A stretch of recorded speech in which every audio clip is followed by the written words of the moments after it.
দুপুর 12টা থেকে বিভিন্ন স্কুলগুলিতে শুরু হতে চলেছে টেট পরীক্ষা। পরীক্ষার্থীদের যাতায়াতে কোনো সমস্যা যেন না হয় সেই কারণেই অতিরিক্ত বাসের ব্যবস্থা করেছে উত্তরবঙ্গ রাষ্ট্রীয় পরিবহন সংস্থা।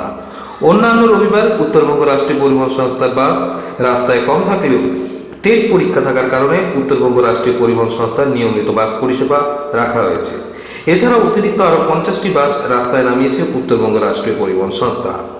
এদিন সকাল থেকেই উত্তরবঙ্গ রাষ্ট্রীয় পরিবহন সংস্থার চেয়ারম্যান পার্থপ্রতিম রায় নিজেই বিভিন্ন বাস ডিপোতে গিয়ে বাস পরিষেবা খতিয়ে দেখেন এবং পরীক্ষার্থীদের সঙ্গে কথা বলেন।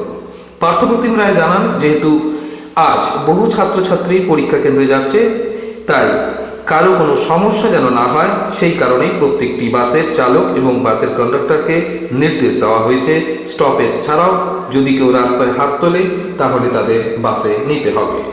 এছাড়াও কোথাও যদি পরীক্ষার্থীদের সুবিধার্থে স্টপেজ ছাড়াও কেউ নামতে চায় সেখানেও তাদের নামানো হবে। কোনো কারণে কোনো পরীক্ষার্থীদের কাছে বাসের তাড়া না থাকলেও তাদের গন্তব্যে পৌঁছে দেওয়া হবে।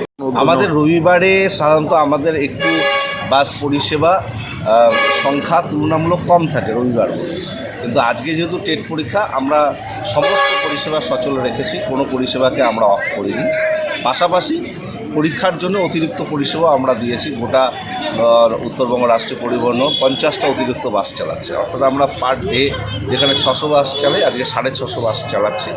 এবং আমরা ড্রাইভার কন্ট্রাক্টরদের স্পেশাল ইনস্ট্রাকশন দিয়েছি, আজকে ওই রাস্তায় কেউ যদি হাত তুলে দেয়, সে যদি স্টপেজ নাও হয়, বিশেষ করে পরীক্ষার্থীরা, তাহলে সেখানে তারা তাদের পরীক্ষার্থীদেরকে তুলে নেবে।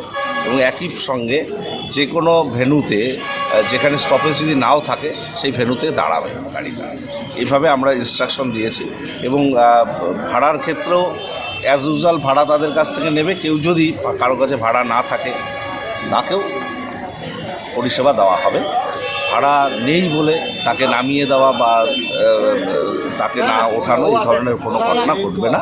এটা আমরা ড্রাইভার কন্ট্রাক্টরদের স্পেশাল ইনস্ট্রাকশন দিয়েছি এবং আমাদের অফিসাররা মনিটরিং করছে। আমি নিজেও কয়েকটি বাস স্ট্যান্ড ঘুরে দেখলাম এবং খানিকক্ষণ পরে কন্ট্রোল রুমেও বসবো, কতটা কীভাবে হলো সমস্ত বিষয়টা আপনাদের